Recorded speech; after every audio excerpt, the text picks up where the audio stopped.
I'm sure you've heard every renter-friendly hack out there, and while those can be helpful, I wanted to provide you with some alternatives that don't include peel and stick wallpaper or changing out your boob light. Mainly because I have seen so many videos out there saying the same thing, so hopefully my spins on these traditional tips will be a little bit more useful. In my previous video, I think we talked about 8 or so different ways to make over your home for $0, because sometimes we can't or aren't ready to renovate, buy new furniture or decor, or just DIY our solutions. So if that's more what you're looking for, then I'll link that video down in the description below. But if you're wanting to take it a step further, then stick around because I think these are my favorite go-to ideas that anyone can do, whether you're a homeowner or a renter. By the way, I forgot to mention, if you want me to review one of your rooms or spaces or even your backyard, make sure to submit some photos. I put a link in my most recent community post, so go check it out. Okay, so with that out of the way, let's get started.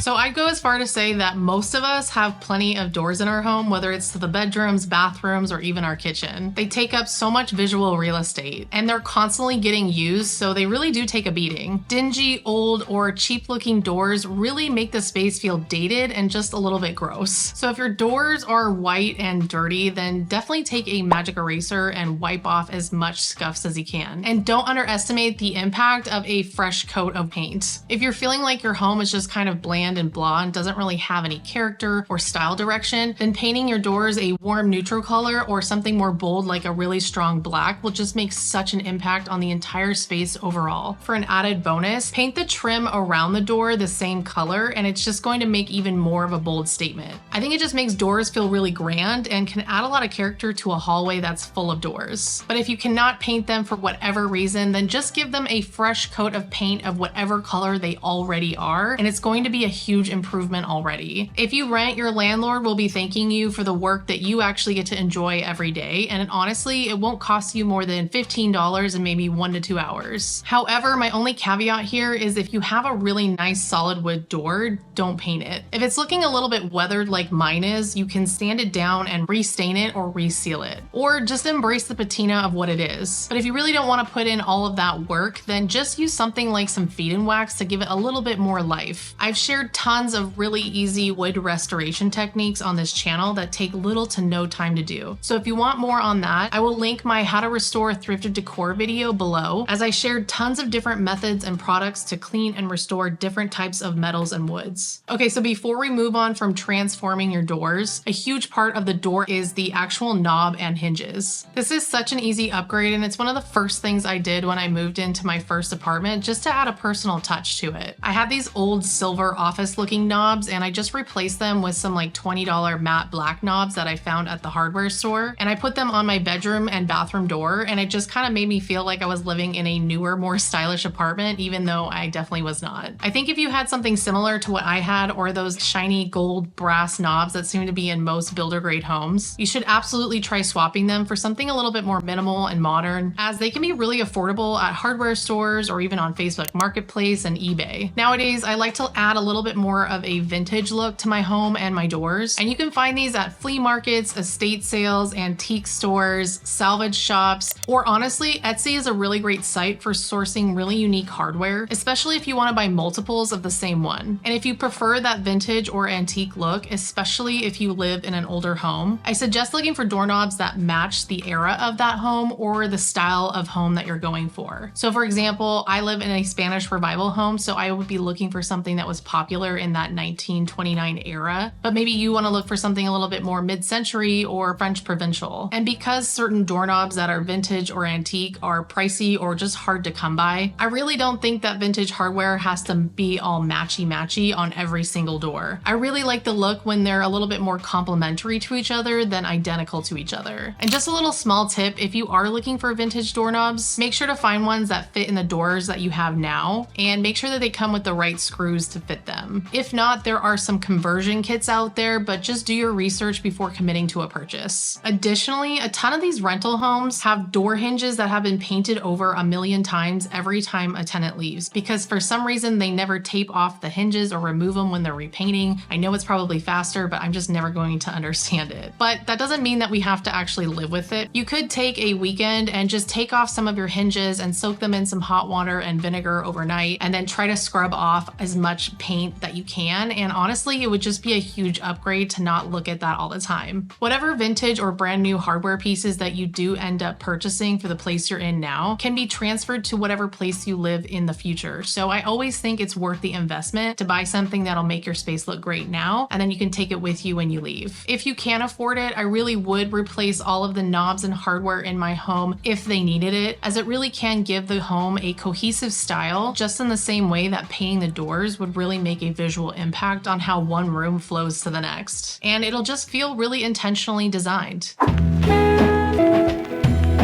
It's honestly so hot, and I love the aesthetic of an old home, but oh my god, I wish I had central AC right now, and I wish that was a DIY that I could do myself. But anyways, so we talked about painting your doors a neutral color, and also maybe painting the trim the same color as that door. But you could also paint the trim and the door in differing complementary colors. I love the pairing of powder blue and red lately. I think it's just a really cool classic look that can fit in like a cottage style or even something mid-century or transitional. Or you could do something even more tonal, like a dark green and a yellowish green, or you can just change the saturation levels of having like a dark brown and then just a lighter version of that same brown. I just think it's a really easy way to add depth and interest, and it's all about adding character and a really nice, simple focal point that doesn't take a lot of money or time to do. As you can imagine, there's a huge visual difference when you paint complementary colors on your wall, trim, and door versus just painting a wall green and then leaving the trim, the door, and the baseboards white. It just feels kind of flat and not thoughtful. It's like, I wanted to paint my wall green.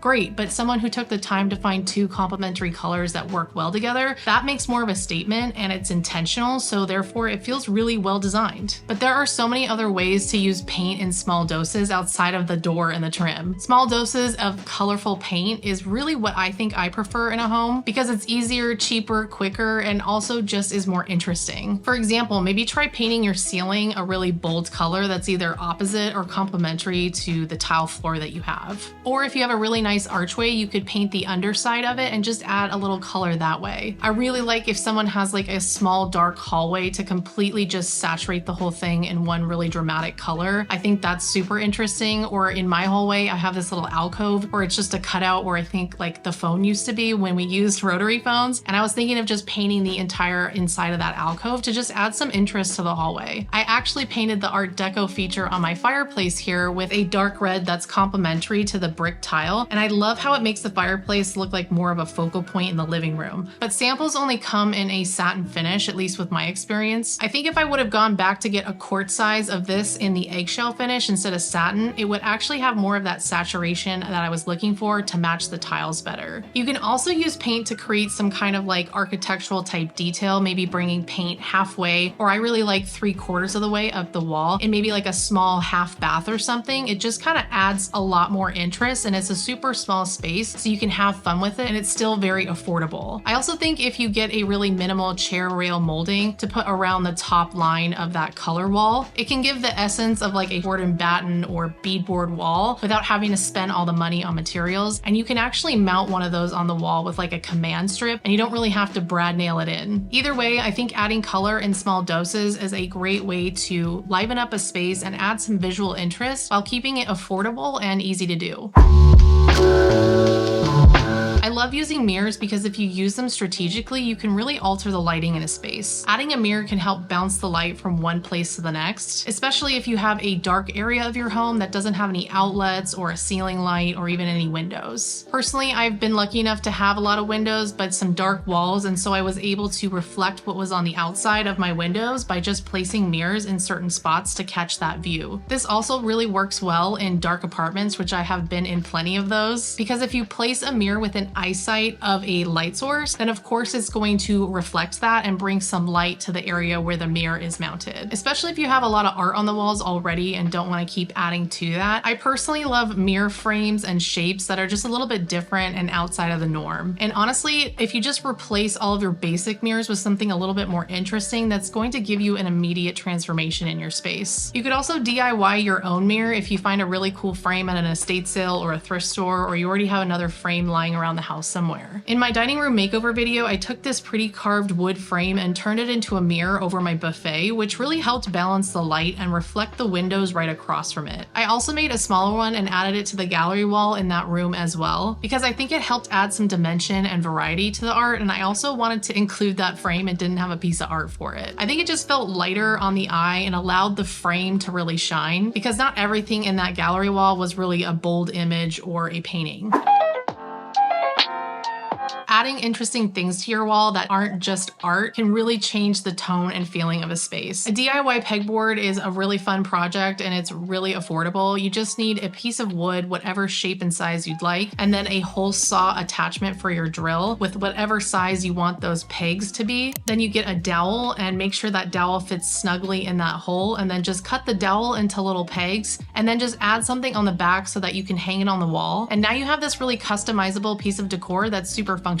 Mesh racks or panels are another really cool option. I really like these ones that I have in my office where I hang sunglasses and glasses, and then I added some S-hooks to hang a few of my necklaces, bags, and other accessories to add personality and organization. I really like that bulletin board aesthetic where you can pin up all of like your ideas and reminders and things, but I hate that you have to put a hole through the things that you like. So IKEA sells these fun little hook clips that you can put into a pegboard if you had one, and you can clip your photos or whatever you'd like without putting a hole in them, which I think is so much better. You can always find some cheaper ways to add dimension to your walls, whether it's mounted or freestanding. I once found a giant lacquer looking shelf at IKEA in the as is section for $24, and another really great vintage bookcase at the Long Beach Flea for 20 bucks. In fact, some people actually don't believe it, but I got this bookcase in my living room for only $5, and the guy who sold it to me actually delivered it himself because he just wanted to be rid of it ASAP. In addition, shelving is of course a really great way to bring in your decor, art, organization, and it's just a really great way to break up the wall. But I understand that shelving can be pretty expensive, so you can DIY your own, and it's really easy and affordable. You can just get 2 slabs of wood, whatever size you want, at Home Depot, and if you can't even cut it down at home, they can cut it down for you. And then they sell these really minimal brackets for I think like $3 a piece or something. And then you can just go home and stain them and mount them on your wall. You could elevate this even more by painting the slabs of wood and then painting the brackets in like a complementary color like we discussed. And now it kind of serves as that small dose of color in your space if you don't want to paint the walls, door, or trim. Also, definitely not sponsored by Etsy. I just love their website, but they have a lot of really great options for brackets and people who make things to order. And honestly, the customization options are just kind of endless while still being approachable and affordable.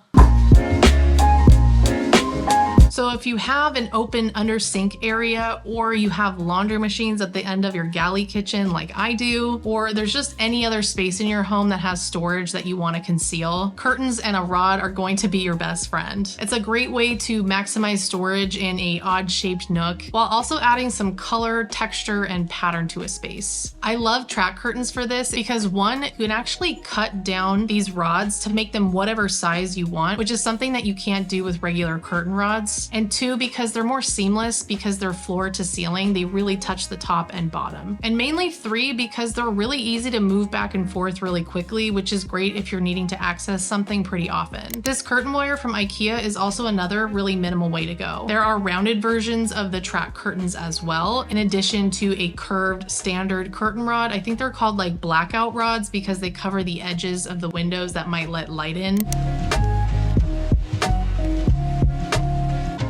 All of these options are cheaper than adding in a vanity or a wood cover up or even just some doors to hide things away. I'd say tension rods are the easiest way to go because they're probably the cheapest, and IKEA sells some curtains that are like $20 for a set, so it's really affordable, especially if you're not needing a ton of fabric. If you're crafty, you can sew your own, or you can pin something up, or you can even use some stitch witchery tape to create your own hem. I have examples of these in my guest bedroom and primary bedroom makeover, so check those out if you're interested. Cafe curtains can also be duped with some linen napkins that maybe you find at the thrift store for $10. But there's also a ton of people on Etsy who make custom ones to order for a really fair price. And actually, you can also go to your local tailor with this. You could bring some of your fabric that you picked out at a local fabric store that you found at a estate sale or something, and then you can give them your measurements and they can actually sew something together for you. These are just a few ideas to get you out of that peel and stick loop, and to remind you that even small upgrades can make a really big impact on how your home just looks and feels. Don't ever hesitate to get creative and experiment with different solutions to make your space feel personal to you. And seriously, don't let being a tenant stop you from having a really chic space that you can call home. If you appreciate these tips, then I know you'll get something from my $0 makeover video and my 10 home hacks you probably haven't tried yet video. Other than that, I will see you guys next week.